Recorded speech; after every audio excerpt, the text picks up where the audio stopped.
Hello, dear friends. It's such a joy for me to come to you from Israel, the Holy Land.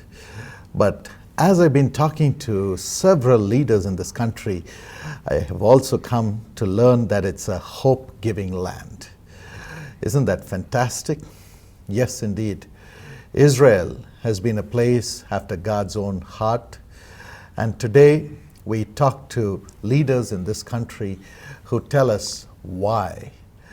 Today we have Calev Myers, who is an advocate, who is a thought leader, and also an entrepreneur, and also one who binds leaders together to bring hope to the whole world. From Israel. Thank you, Calev, for joining us. Thank you. It's a pleasure to be with you. We have had great relationship since the time the Israel Prayer Tower was born. And I remember the first person whom I met after landing in Israel was you. So it was God sent. And today you're doing the very same thing for thousands and thousands of people and also connecting Israel with them. Yeah. Well, why Israel? Well, I think many Christians know the promise from Genesis that I'll bless those who bless them and curse those who curse them. It's this age-old formula that basically, if I stand with the Jewish people and with Israel, I can trust God that I'll have a blessing with my family, my business, my church, etc. And so, I think that works.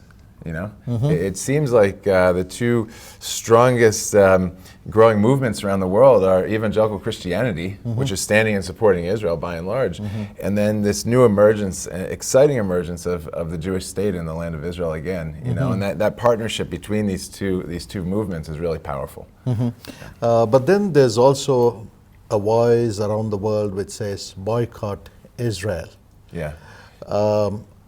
Does it affect Israel in any way? Does it affect the people who are hastening to bring this movement to the light in the different parts of the world? Will this campaign to boycott Israel destroy the Israeli economy? No, absolutely not.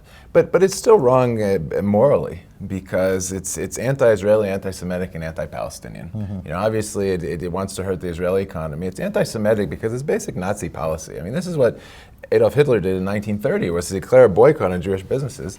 And it's anti-Palestinian because 100,000 Palestinians in Israel, Judea, and Samaria are employed in Israel. Wow. And each of those salaries on average provides for 10 people because of the intergenerational cohabitation in the Palestinian Authority. So in simple numbers, about 1 million out of 1.5 million Palestinians are completely dependent on the Israeli economy. Wow. In the few cases that a factory is actually shut down in the in the West Bank, we had the SodaStream factory and what was called the Bagel factory.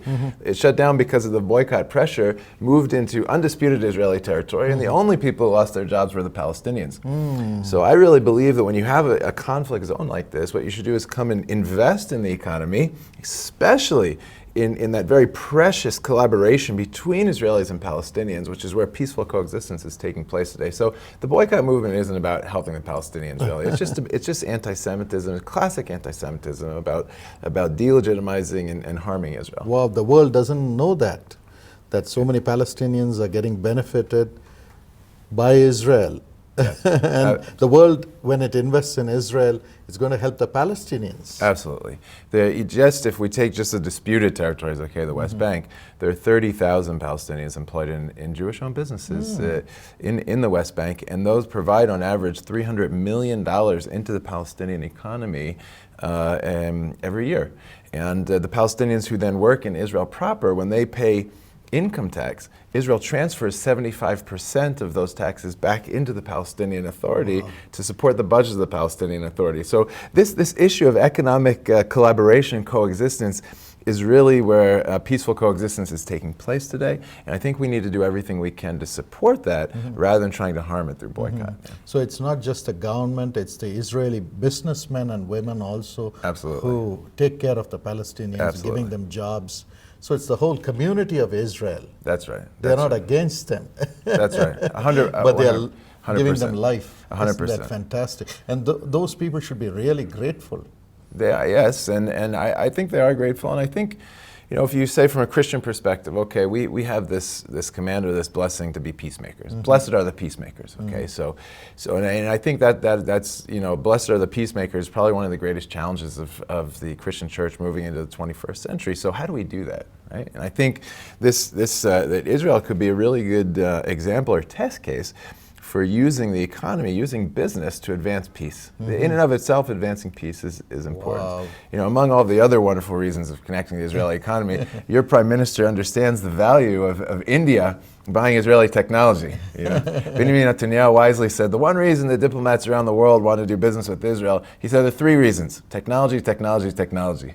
So there's when Christians and Christian businesses connect to this economy, not only does it support peace and coexistence, but it also has an immediate benefit to those who are buying Israeli products and Israeli technologies, because it gives them an edge in their market wherever they are in the world. Fantastic. That's really good. Advancing business to bring peace. That's right. Peace to the world. Yeah. That's something great, a great revelation. Thank you so much, Calev. Pleasure. Thank you. Business which brings peace. Well, isn't that fantastic? You can do it too. Thank you for joining us in this episode of Israel Essential.